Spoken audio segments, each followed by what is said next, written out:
மொச்சக்கொட்டை குழம்பு எப்படி வைக்குதுன்னு பார்க்கலாமா? மொச்சக்கொட்டை நைட்டே ஊற வச்சுட்டு குழம்பு வைக்கலாம். ஆனால் மறந்துட்டோன்னு வச்சுங்க, காலையில் எழுந்து கடாயில் போட்டு வறுத்துட்டு இதை மாதிரி ஊற வச்சுட்டு குக்கரில் போட்டு ஒரு 5 விசில் விடுங்க. ஏன்னா அவ்வளோ சீக்கிரத்தில் வேகாது.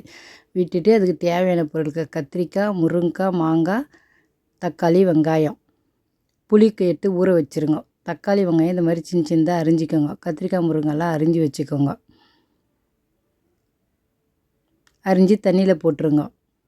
அது தாளிக்கிறதுக்கு கடுகு, கறிவேப்பிலை, பூண்டு நசுக்கி வச்சுருங்க.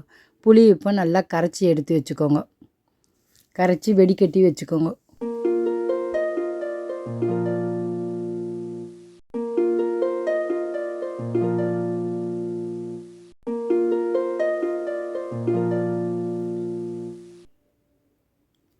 பாத்திரம் வச்சுட்டு எண்ணெய் ஊற்றிட்டு எண்ணெய் காஞ்சோன்னா கடுகு போட்டுருங்க. கடுகு பொரிஞ்ச உடனே பூண்டையும் போட்டு நல்லா வதக்கிட்டு அதுலேயே வெங்காயம் சேர்த்துருங்க.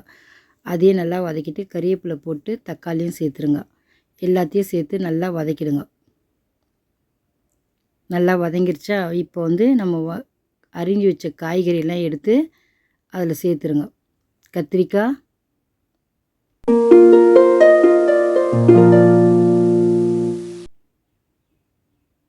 முருங்கைக்காய்,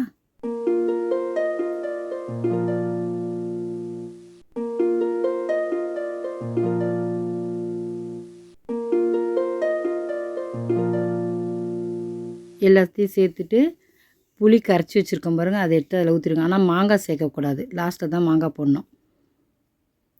இப்போ மஞ்சாத்தூள், மிளகாய்த்தூள்,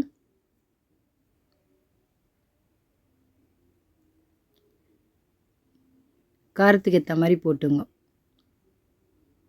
உப்பு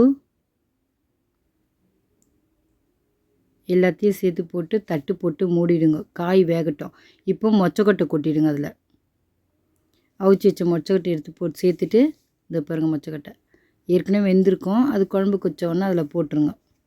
திருப்பி தட்டு போட்டு மூடிடுங்க. காயெல்லாம் வெந்துடும். குழம்பு கொதிச்சிருச்சு, நல்லா கலக்கி விட்டுருங்க. இப்போ அதில் மாங்காய் சேர்த்துருங்க. மாங்காய் போட்டோன்னா ஒரு கொதியிலே கொச்சிடும். இப்போ குழம்பு ரெடி ஆயிடுச்சு. நீங்களே வச்சு பாருங்கள், எப்படி இருக்குன்னு சாப்பிட்டு பார்த்துட்டு சொல்லுங்கள். லைக் பண்ணுங்கள், ஷேர் பண்ணுங்கள், மறக்காமல் நம்ம சேனலுக்கு சப்ஸ்கிரைப் பண்ணுங்கள். தேங்க்ஸ் ஃபார் வாட்சிங்.